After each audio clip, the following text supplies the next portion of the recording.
Hello, good afternoon. So the other day I did another video regarding the sunblocks. I made the mistake not to save it, and once you click on don't save, it doesn't allow you to do it afterwards. So once the video was done, I couldn't really save it up. So what I'm going to do is I'm going to do another brief overview on the difference between the sunblocks, and I'm going to take advantage to show you what we got in as far as sunblocks are concerned. Hi. So practically what I explained in the video is that organic certified sunblocks can only contain physical or mineral filters. Physical because they screen out the suns physically in a mechanical way through usually minerals like zinc oxide and titanium oxide. The concern that you might have on these are whether they are nanoparticles or non-nano. When they are nano, it means that there is the risk they can penetrate inside the skin. So you wouldn't want them to have nanoparticles. Usually, especially now that the concern is growing, it's specified whether it's nano or non. And then we have the usually conventional sunblocks that have chemical filters. So they contain substances and molecules that chemically screen out the sunblocks and don't let them in. Now, although when we talk about chemical, we have this feeling that something is wrong, it must not be chemical, there are some issues to consider. One of them is that the two powders in question, zinc oxide and titanium oxide, are very thick, and when they are added to sunblocks and to cosmetics in general, they become very thick and very hard to spread. Usually when you have a sunblock that leaves white streaks and leaves your skin very white and is hard to apply, that's because it contains one of these two powders. Therefore, since these things can create problems in certain people, because they don't let the skin breathe all that well, they can create breakouts, some skins react to them. What I've decided to do is to stock up on the both types. So I have some sunblocks which have a chemical filter and some that have a physical filter.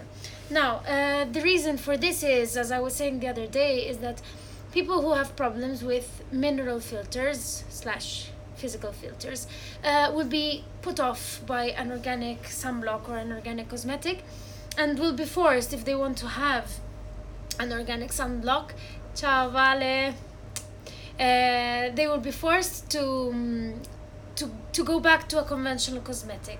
So the brand that I stock is called BioEarth. It's a Italian brand. All the cosmetics are made in Italy. Most of them are nickel tested.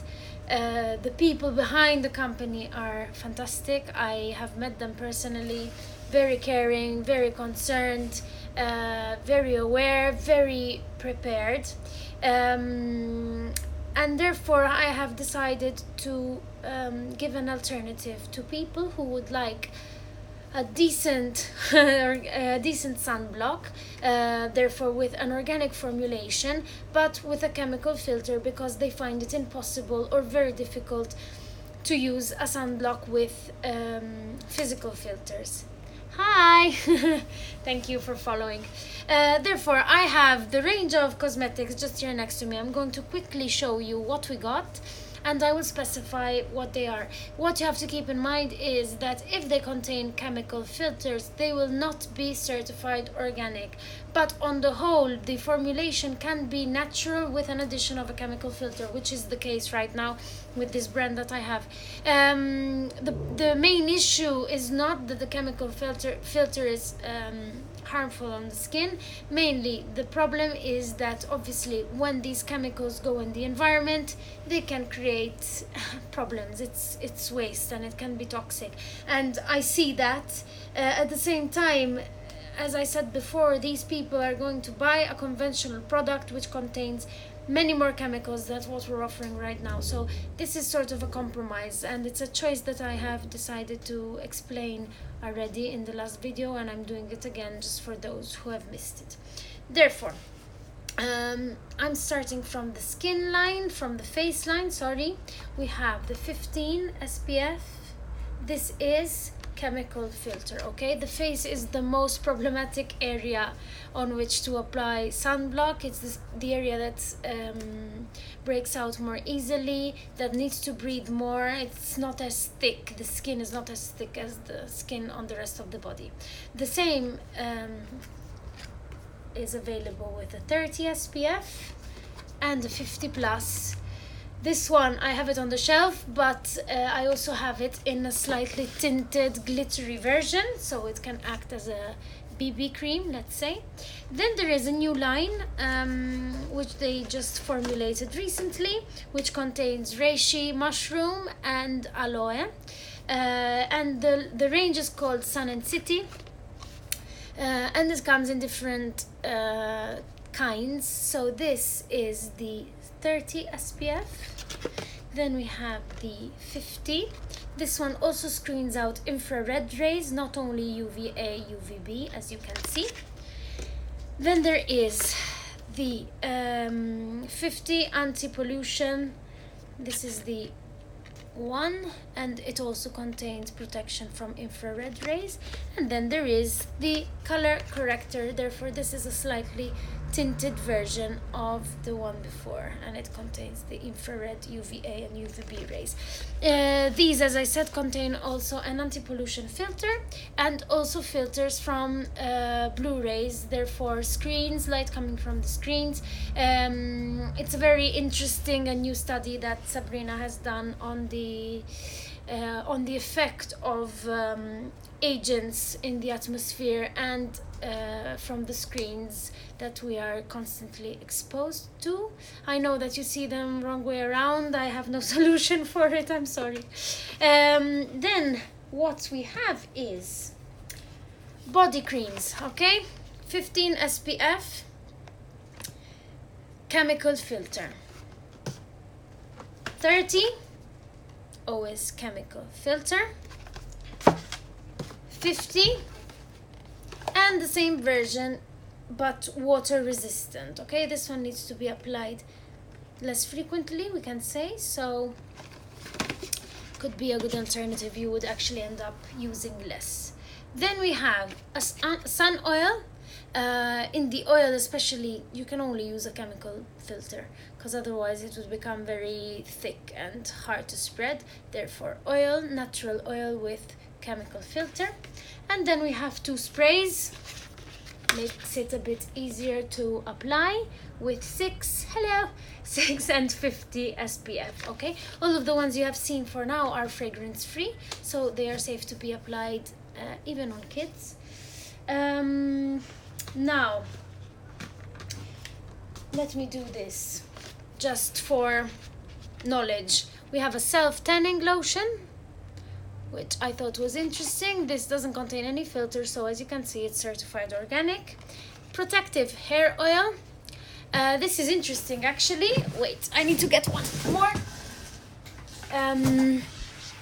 So this is for the hair. It contains a 10 SPF. Interesting, especially for the ladies.